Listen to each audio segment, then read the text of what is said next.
Bate-papo.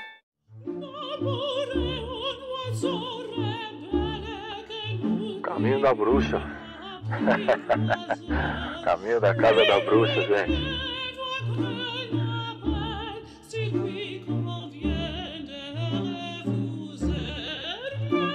Aqui de noite é um Halloween.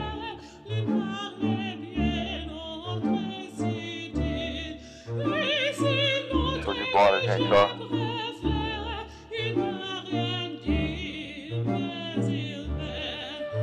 Tá cheio de mato aqui, ó. Fazendo esse caminho legal.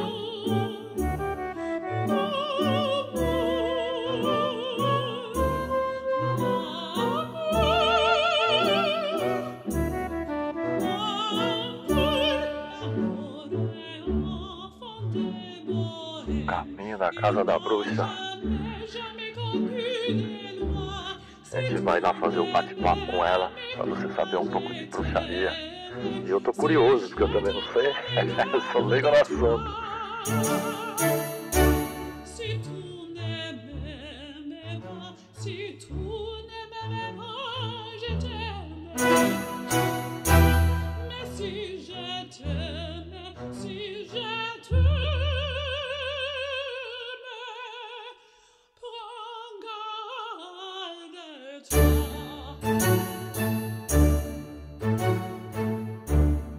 Show de bola, hein, gente, ó. É isso aí, gente. Confere aí esse bate-papo de bruxaria, certo? Com Mônica Conchita. Beleza, gente. Estamos aqui com mais um bate-papo. Esse bate-papo de hoje é cheio de feitiço e de magia. A gente está aqui na casa da Mônica Conchita, que ela é bruxa, certo? Ela vai falar pra gente como ela se envolveu, como ela, nessa magia toda de bruxa, né? O que ela faz, o trabalho dela, que é o trabalho dela. E ela mora aqui em Mongaguá e ela vai explicar pra gente como que é um pouco a arte da bruxaria, né? Vamos dizer assim, né? E eu tô curioso, porque eu não sei, eu sou um leigo nesse assunto. Então Vamos eu vim aqui aprender. conversar com uma bruxa para saber o que é a bruxaria, né? Hoje, no mundo moderno, não é mais aquele negócio de tacar pedra, põe na fogueira, mas não, hoje é diferente, né? E a gente vai saber, para você também que é curioso para saber e de repente quer vir fazer uma consulta com ela de algo, certo? Então fica de olho nesse bate-papo aí, beleza? Mônica, obrigado por receber aqui no seu espaço, na sua casa, na sua residência, para a gente ter esse bate-papo.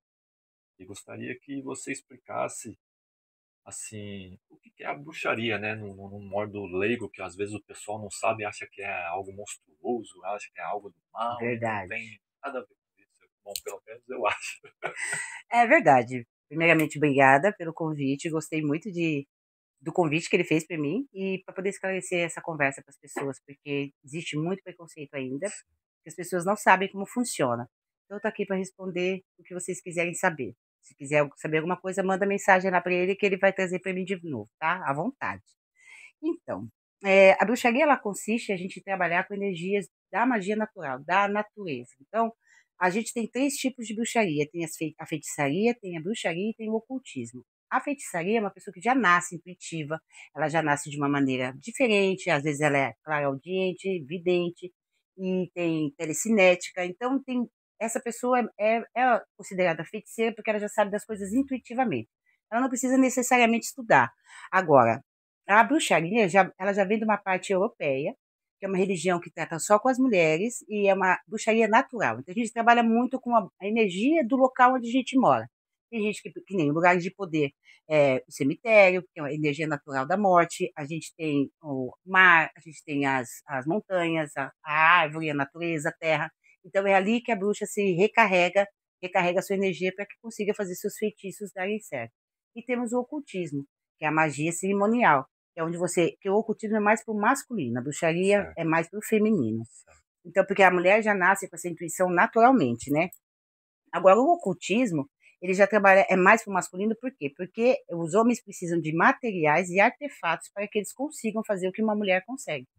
Então, dentro da bruxaria, a gente trabalha muito o sagrado feminino, o poder do feminino, o útero materno, o sagrado feminino em si, em todas as suas possibilidades. É basicamente isso. Vocês estão vendo aí, gente? Tá vendo aí? Não tem nada do mal. Tá? Não tem nada de diabo, tá? Uma bruxa não acredita em diabo. Quando começou a bruxaria, assim, existencialmente, assim, no, vamos dizer, a história, né? Ela vem desde a Idade Média, né? Um culto à natureza. Essa bruxaria natural que a gente conhece hoje, que é o neopaganismo, ela começou lá na Idade Média. Então, assim, aí quando, bem, na verdade, na Idade da Pedra, quando começou a Idade Média, começou a proibição desse tipo de culto. Foi quando a igreja começou a tomar conta, o catolicismo, né? Na verdade, o cristianismo começou a tomar conta e onde eram templos das pessoas da nossa religião, que cultuavam os deuses antigos, eles colocaram as igrejas. Então, o que, que aconteceu? As pessoas que eram pagãos saíam de perto da igreja, por isso que na igreja a gente chama quem não é da igreja, não é cristão, é pagão. Eles iam mais para dentro do mato. Então, normalmente, paganismo quer dizer povo do mato, povo da roça, Sim. né, dos interior. E aí foi quando houve essa quebra, quando a igreja começou a tomar conta, isso é histórico, começou a tomar conta, e dentro dos templos pagãos, onde eles cultuavam, eles colocaram as igrejas. Então, tinha muitos pagãos que frequentavam a igreja, mas sem a noção de que estavam cultuando um novo Deus. Isso a partir de 1950, por aí, 1952, que foi erradicado a Inquisição. E a partir daí, sim, que começou a sair os documentos para que a gente pudesse estudar sobre o paganismo. E vieram a bruxaria, o ocultismo, que o Gerald Gardner lançou o primeiro livro dele sobre bruxaria, o que é bruxaria, e explicou para as pessoas como é que era o culto pagão. E a partir daí que começou a virar uma religião. Foi aonde o Gerald Gardner trouxe todo mundo para que entendesse o que era que eles consideravam do mal. Então é por isso que queimavam as bruxas? Sim, eles queimavam Porque por era quê? tipo como uma guerra de religião. Isso, é porque eles queriam catequizar as pessoas. Então, como eles não conseguiam, aí muitas das mulheres, das pessoas usaram esse termo, que eram bruxas e coisa e tal, e muitas dessas mulheres não morreram. Por isso que o nome bruxa é pejorativo até hoje. Porque para o catolicismo, para o cristianismo, a bruxaria é pejorativa porque é uma coisa do mal, porque o nosso Deus Quernunnos, por ele ter chifre, ele era associado ao Satanás ou ao demônio. E, Certo. e foi daí que começou a perseguição, porque mulheres nuas no meio do mato, orando para um deus de chifres, porque antigamente as mulheres sempre recebiam a energia da deusa. O homem, como eu expliquei, a religião é tipicamente feminina, ele não recebe a energia do deus, então ele tinha que usar um adorno para representar o deus de chifres, que é o deus Quernunnos, que não é o deus do diabo. E quem olhava de fora, que não conhecia o culto, acabava achando que elas estavam fazendo rituais para Satã. E aí foi aonde deu toda essa confusão e muitas de nós foram mortas. É, bastante, né? Muitas, muitas. Muito. Como é que você se envolveu com a bruxaria? Você era adolescente? Você pensava em. Nossa, quando você era pequenininha, você ser bruxa? Normalmente, hoje em dia é assim, né? As meninas me veem e falam, tia, quero ser igual a você quando eu crescer. Mas antigamente, assim, quando eu comecei a ler, foi minha filha que ganhou umas revistas chamada Wicca e Magia, da escritora Ed Van Feel, hoje ela é minha amiga pessoal. E aí, sabe aquela revistinha que você pega para ir no banheiro e começa a folhear? E como eu não tinha fé em nada, eu sempre fui muito cética, eu falei, vou testar esse negócio. Eu tinha 30 anos, eu tô com 47. Eu acho que eu tinha 30 anos, não, eu tinha 26 anos. Eu tô com 47. Aí eu comecei a fuçar assim, falei, eu vou testar isso. Porque assim, eu só acredito naquilo que eu vejo, que eu Sim, sinto, que eu posso tocar. sim. E aí foi quando eu comecei a folhear aquela revistinha, eu falei, eu vou tentar uma coisa. Aí fiz um feiticinho aqui, um outro ali. Eu falei, nossa, esse negócio tá dando certo, deixa eu tentar um outro negocinho aqui. E outro ali, só magia natural, coisas pequenas. E a minha vida foi mudando, e aquilo foi mudando, aí eu fui me aprofundando. Eu tenho mais ou menos 21 anos que da minha deusa em específico, eu sou devota há 10 anos, mas dentro da bruxaria eu tô há 21 anos. E aí eu fui me aprofundando em livros, feitiços e escritores famosos, escritores renomados, li muita porcaria, tem muita coisa aí mais do mesmo, mas li muito livro, traduzi alguns na época, que era bem difícil a internet, há 20 Sim, anos atrás. aquela discada. Até você ficava até tarde para poder conseguir, né? Porque Uma era internet para melhor, conseguir né? o pulso, porque era muito Sim. caro, era um interurbano. E a gente e aí eu fui indo, e aí eu fui entendendo o caminho. É um caminho bem filosófico, assim, tem muito aprendizado de vida, ensina muito a gente a lidar com o mundo cão que a gente está hoje, e te coloca no eixo. Então, eu acho que para você começar na bruxaria, a primeira coisa é o conhece a ti mesmo. No Templo de Delfos, está escrito isso: conhece a ti mesmo e conhecerá os homens e os deuses. É partindo deste princípio. Por isso que todo mundo fala que bruxaria é autoconhecimento. Ah, eu me conheço. Não, não conhece. A gente começa a trabalhar nisso, a gente começa a ver do que a gente é capaz e aonde está nossas fraquezas. Sabendo isso, você desenrola. Essas magias que você Pode fala, que perguntar. você diz, Pode elas perguntar. para um homem fazer já é mais complicado, né? Porque ele tem que ter parafernália, é isso? Hoje em dia, assim, hoje como a gente tem o neopaganismo, tanto mulher quanto homem usa parafernália. Ali em cima eu tenho meu quartinho que tem muita parafernália. É que a mulher, ela tem mais possibilidades, porque ela é um altar ambulante, ela tem um útero. O útero diz que é o símbolo da criação, que é o famoso cálice do Santo Graal, né? Santo Graal, no Código da Vinci, você vê que é um cálice, é um útero. Então a gente tem o poder da criação. O homem, ele não tem esse poder, mas ele é a semente. Então precisa do masculino e do feminino para que as coisas funcionem. Então, hoje em dia a gente entende, antigamente nem tanto, mas hoje em dia a gente entende que precisa do homem e da mulher energia, não estou falando de sexo, tá? Energia masculina e feminina para que algo se crie. Então, quando eu falo de energia, eu tenho uma energia extremamente masculina, apesar de eu ser heterossexual. Eu tenho uma energia masculina porque eu sou uma mulher de ação. Meu noivo tem uma energia yin porque ele é de cuidado. Então, não estou falando de sexualidade, estou falando da energia pessoal, entendeu? E você pode trabalhar com magia tranquilamente. Sim. E talvez seja até mais fácil. Ah, é? Porque por causa das parafernálias você consegue Ah, acessar sim, certos planos que às vezes uma mulher sozinha não consegue, sim. que às vezes ela é até uma bruxa e não sabe, Certo, entendeu? entendi. Tem estudos para isso, eu indico o hermetismo. Você vai fazer magia sem acreditar numa deidade específica. Você vai trabalhar com elementos da natureza, elementos do universo. O hermetismo é muito bom para quem não quer deuses agora. Uma magia que você indica que assim, que seja rápida para se fazer, para abrir as portas, assim. Olha, vamos começar partindo do princípio que você não pode colocar nada dentro de um copo cheio. Então, Certo. primeiro você precisa esvaziar. Então, eu sempre recomendo tomar um banho de limpeza com sal, assim, em último caso. Então, você pode tomar um banho com ervas de limpeza. Tem muito material na internet, você pode achar muita coisa, mas eu vou dar uma dica, tá? 7 pedaços de espada de São Jorge, sete folhas de Comigo Ninguém Pode, 7 cravos da Índia. Você vai limpar o seu corpo sem queimar a sua aura. Tudo certo. É, sem queimar a sua aura. Depois que você faz essa limpeza, de preferência numa lua minguante, aí numa lua nova, no terceiro dia de lua nova, banho de alecrim com manjericão e açúcar. Vai trazer porque primeiro você tem que tirar, até na Bíblia está escrito, se você não tirar os demônios da maneira correta, depois eles voltam com 7. Então tudo tem que ser limpo, não tem como você entrar com uma mudança nova dentro de uma casa se a casa está cheia de cacareco velho. Então é que nem uma faxina. Para você manter a casa limpa, você precisa primeiro levantar e bagunçar tudo. Então você precisa fazer uma limpeza para depois você recarregar com energia boa. Essa é a dica. Aí, gente, tá vendo?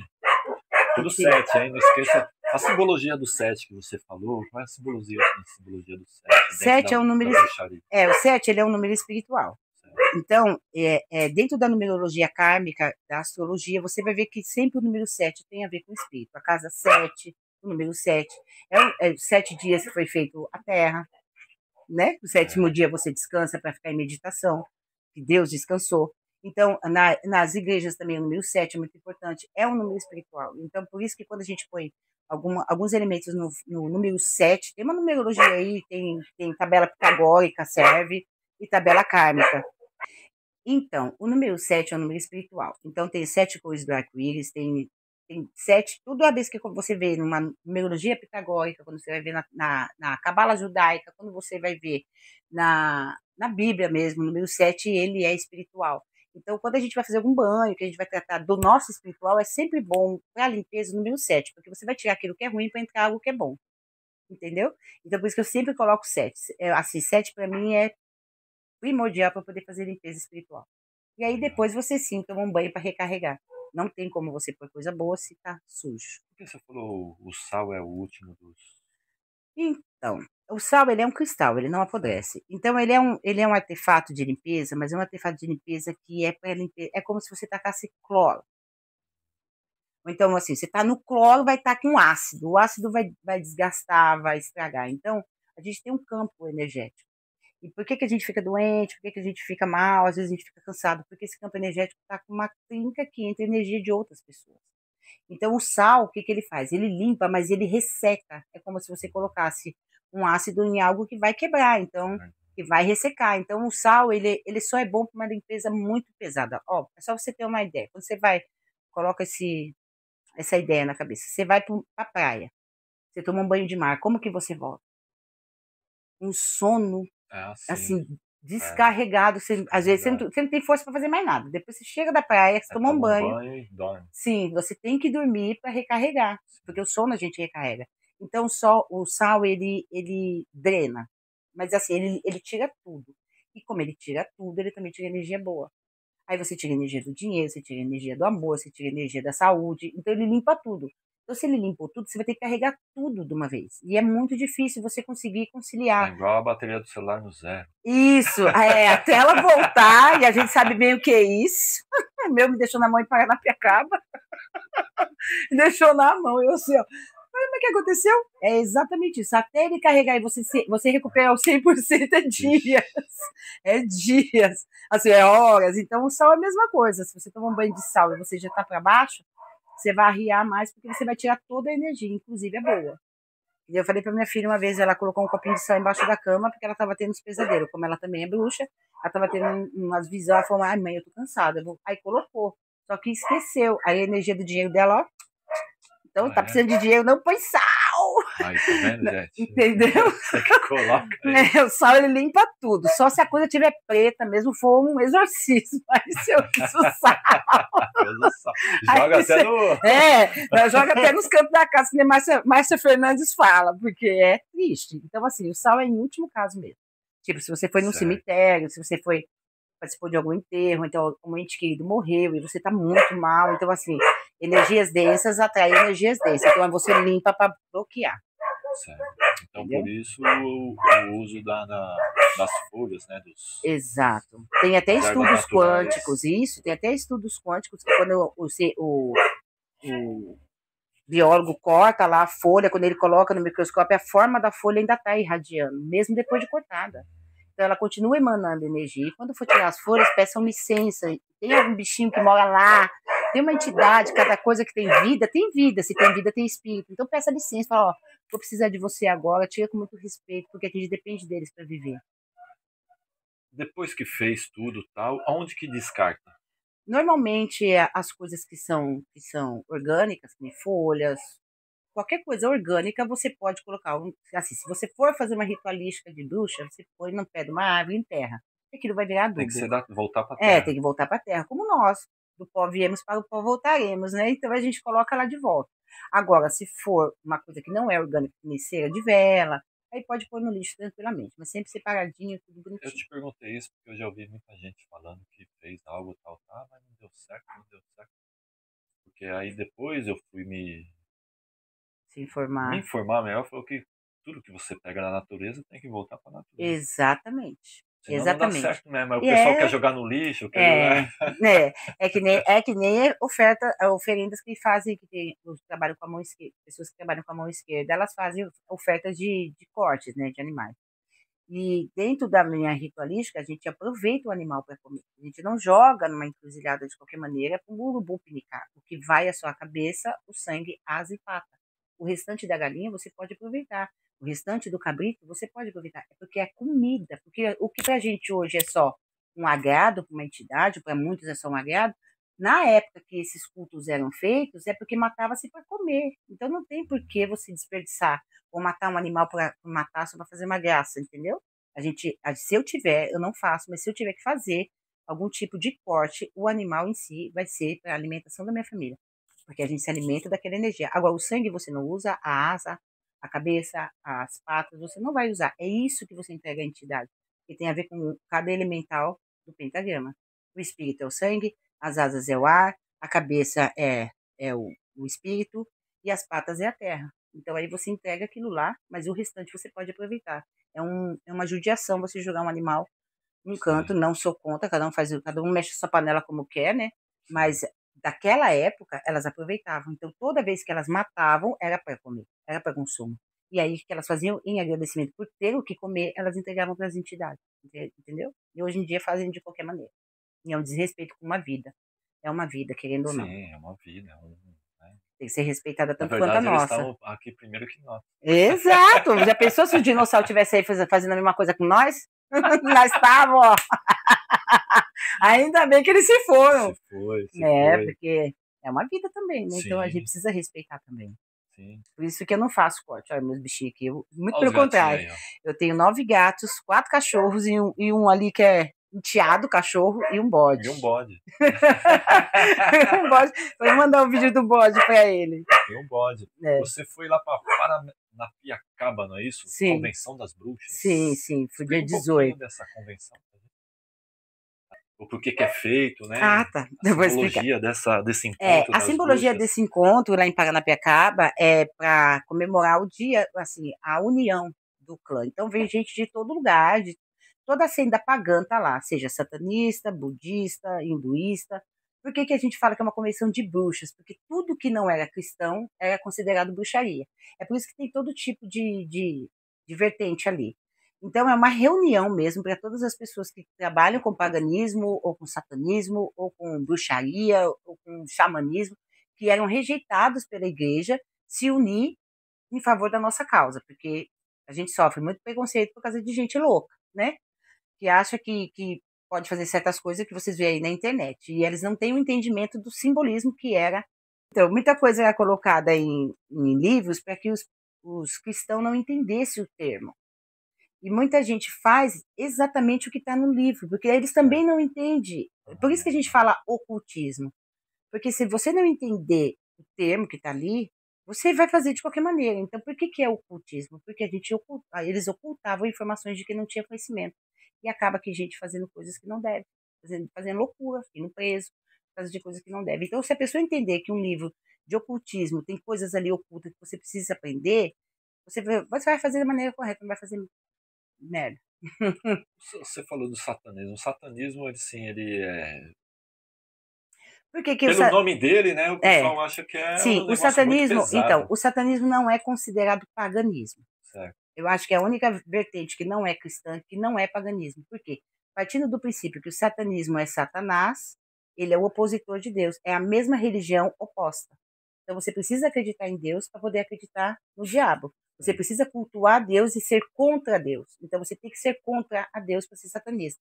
Então isso, pelo menos na minha opinião, o satanismo não está envolvido em paganismo, porque para você ser pagão, você não pode cultuar Deus, você não pode acreditar ou cultuar o Deus cristão, tá? Isso não quer dizer que eu não acredite, tem uma outra visão para nós. Agora, para quem quer ser satanista, ele tem que acreditar em Deus automaticamente, porque se você não acreditar em Deus, não existe Satanás, uma coisa depende da outra. Porque Deus foi o criador de Satanás. Foi o criador de Satanás, na verdade Deus é um só, é o lado negro de Deus, né? É o opositor. Entendeu? Então não símbolo pode. Da Tony Count. Isso, mas é isso mesmo, é o Yin Yang, o lado escuro. Mas você pode ver no símbolo da Tony Count tem um pontinho branco de um lado e um pontinho. Isso quer dizer o quê? Nem todo mundo é totalmente escuro, nem todo mundo é totalmente claro. Todo mundo tem um pouquinho dos dois lados. E o Tony Count é o equilíbrio. Certo. Aí, tá vendo? Né? Simboliza. Legal. Ó, tá vendo? Ele soltou uma coisa muito boa. Legal. Tô gostando, hein? Vocês também vão gostar. Hein? Muito bom esse. Além dela contar a história sobre tudo isso, ela também joga, não é isso? Você joga. Isso. Conta do seu trabalho um pouquinho para o pessoal conhecer. Olha, eu jogo tarô há praticamente, deixa eu ver, 16, tô com 47, 31 anos. Porque eu já comecei com carta de baralho primeiro, aquele baralho comum que você joga truco, eu já bati o olho assim, já sabia como é que estava a pessoa jogando truco, jogando buraco. Aí minha mãe, como era da ciganada, né? A minha mãe me ensinou mais ou menos. Então, desde os 16 anos eu já jogava. Aí eu aprendi o baralho cigano. Porque minha mãe veio da ciganada, era do candomblé, então eu vendo ela jogar, eu já sabia jogar. Inclusive, vi a morte do meu pai. Já sabia que meu pai ia falecer. Quando eu tirei para todas as irmãs, saiu a mesma cara. Eu falei, ó, meu pai vai falecer. E ele estava realmente doente. E aí eu falei, a gente já tem que se preparar. E foi quando todo mundo se preparou para o acontecimento. Muitas não acreditaram, né? Porque uma pessoa de casa ler, então era bem difícil. A credibilidade era difícil. Acho que até hoje para a família, porque parente é os dentes, ainda morde a língua.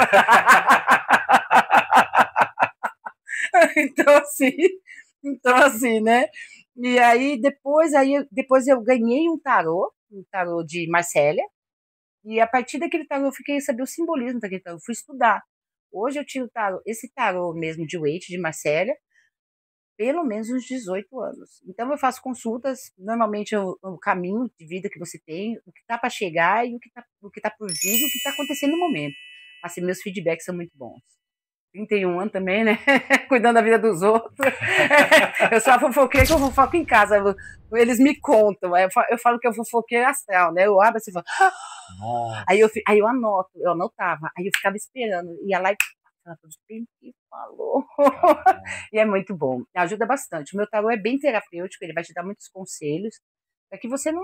Aí a escolha é sua, né? O tarô ele não vai te dizer o que você deve ou não fazer, ele não vai adivinhar. Ele vai te dizer mais ou menos os caminhos que tem para você chegar naquele objetivo. Aí tem pessoas que escolhem o pior caminho, né? Aí acaba voltando aqui e fala, menina, fiz tudo errado. Eu falo, então bora pagar de novo. Será que você é burra, porque você paga para não escutar o conselho. Agora paga duas vezes. Tem gente que paga para fazer errado. Vai fazer o quê? Mas se vocês precisarem de qualquer coisa, é só me chamar. Tem meu Facebook, ele vai colocar meu Instagram e vou deixar meu telefone. Facebook, WhatsApp e a página do YouTube. Aí, para quem quiser aprender magia, entender como é que funciona tudo isso daí, e da onde eu vim, para onde eu estou indo, e onde você está e onde você quer chegar, é só ir lá no meu YouTube.